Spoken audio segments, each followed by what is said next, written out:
साथियों, पिछले 12 वर्षों में भारतीय रेल में जो ये बड़े बदलाव हुए, इससे भारत को एक और फायदा हुआ है।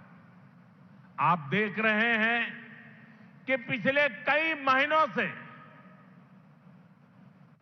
पश्चिम एशिया में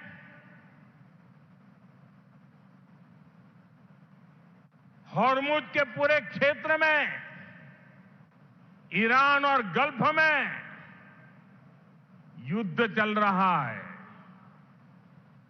और जिस समुद्री रास्ते से, हॉर्मुज से भारत बहुत बड़ी मात्रा में पेट्रोल, डीजल, एलपीजी गैस, हमारे किसानों के लिए खाद उसी रास्ते से आता है, उसी समुद्री मार्ग से आता है।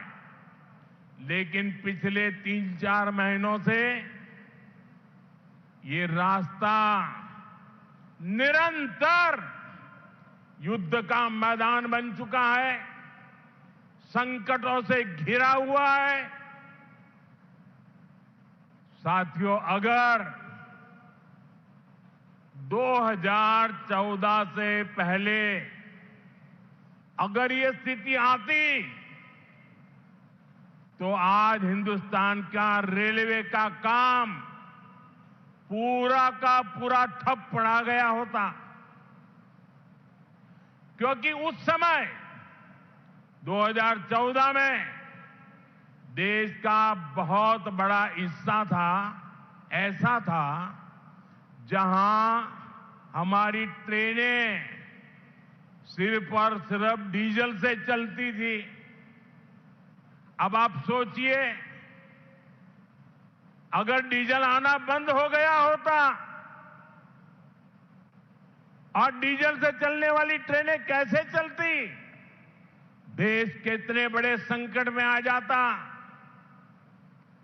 लेकिन साथियों, 2014 की स्थिति नहीं है ये मोदी है।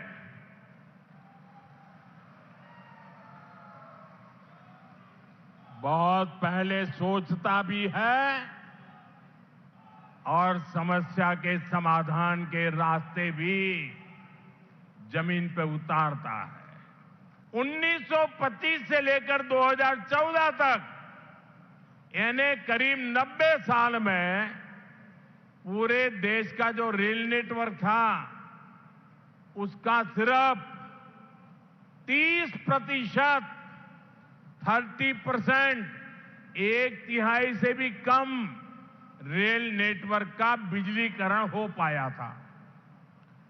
70% क्षेत्र डीजल से चलता था और जिस गति से 90 साल में 30% काम हुआ, तो 100% होते होते 300 साल लग जाते, 200 और लगते। भारतीय बिजलीकरण रेलवे का शायद नहीं हो पाता, डीजल से ही रेल चलती। लेकिन बीते 12 वर्षों में भारत के करीब 99%